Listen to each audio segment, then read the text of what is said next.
নমস্কাৰ সকলোকে।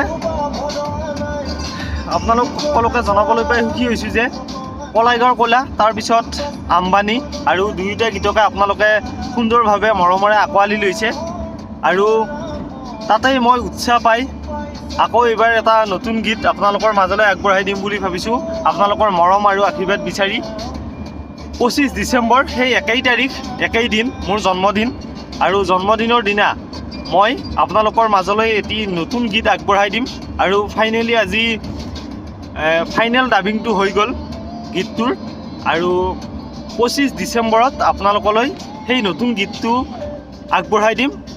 আপোনালোকে যিকোনো পাৰ্টিত মানে বিয়া বিহু সকলোতে আপোনালোকে বজাই নাচিব পাৰিব আৰু আপোনালোকে ভাল পাব বুলি আমি আশাবাদী। ধন্যবাদ।